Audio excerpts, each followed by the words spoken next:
Gordon goes foreign. Lots of people travel to the big station at the end of the line. Engines from the other railway sometimes pull their trains.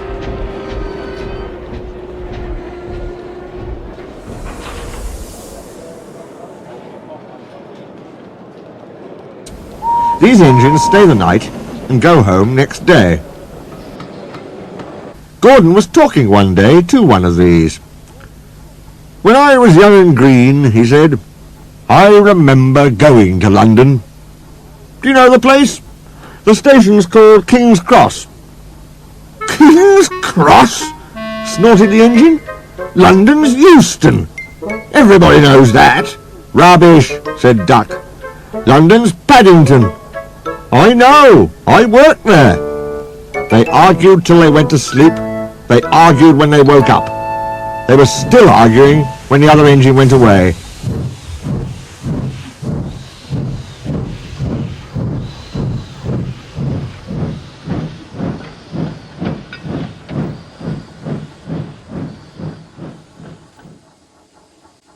"Stupid thing," said Gordon crossly.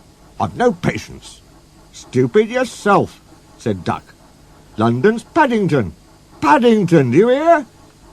"Stop arguing," James broke in. "You make me tired.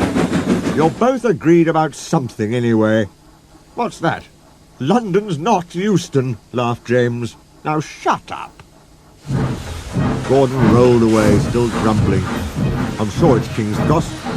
I'll go and prove it." But that was easier said than done.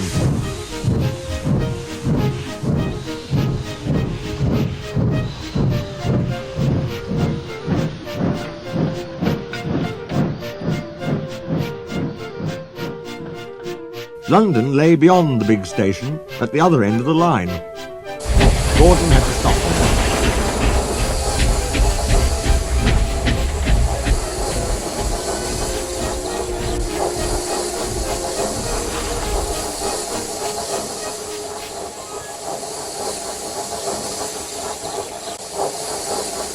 Another engine then took his train.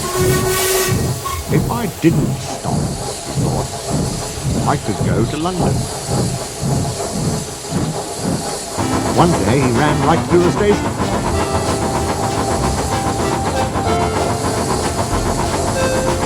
Another time he tried to start before the fireman could uncouple the coaches. He tried all sorts of things.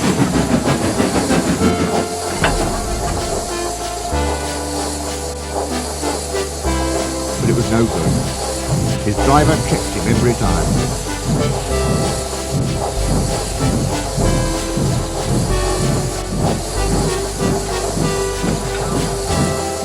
"Oh dear," he thought sadly, "I'll never get there." One day, he pulled the express to the station as usual.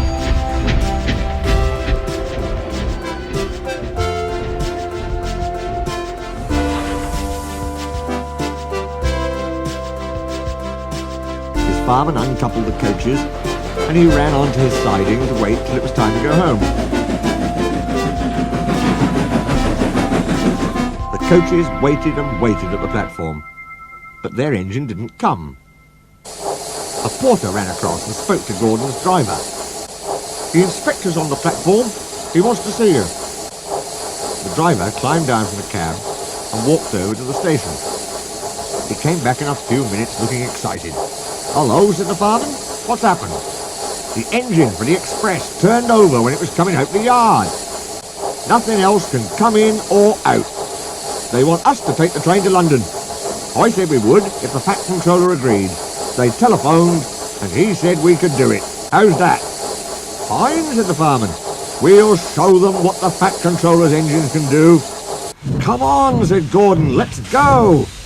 He rolled quickly over the crossings and backed onto the train.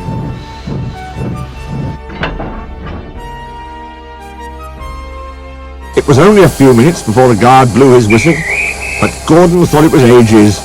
"Come on! Come on!" he puffed to the coaches. "Come on, come on, come on, come on, come on, come on, come on! We're going to town, we're going to town," sang the coaches. Slowly at first, then faster and faster. "We're going to town, we're going to town, we're going to town, we're going to town." Gordon found that London was a long way away. Never mind, he said. I like a good long run to stretch my wheels. But all the same, he was glad when London came in sight. The Fat Controller came into his office next morning. He looked at the letters on his desk. One had a London postmark. I wonder how Gordon's getting on, he said. The station master knocked and came in. He looked excited. Excuse me, sir, have you seen the news? Not yet, why? Oh, just look at this, sir. The Fat Controller took the newspaper. Good gracious me, he said. There's Gordon. Headlines, too. Famous engine at London Station. Police called to control crowds. The Fat Controller read on, absorbed. Gordon returned next day. The Fat Controller spoke to his driver and fireman. I see you had a good welcome in London. We certainly did, sir.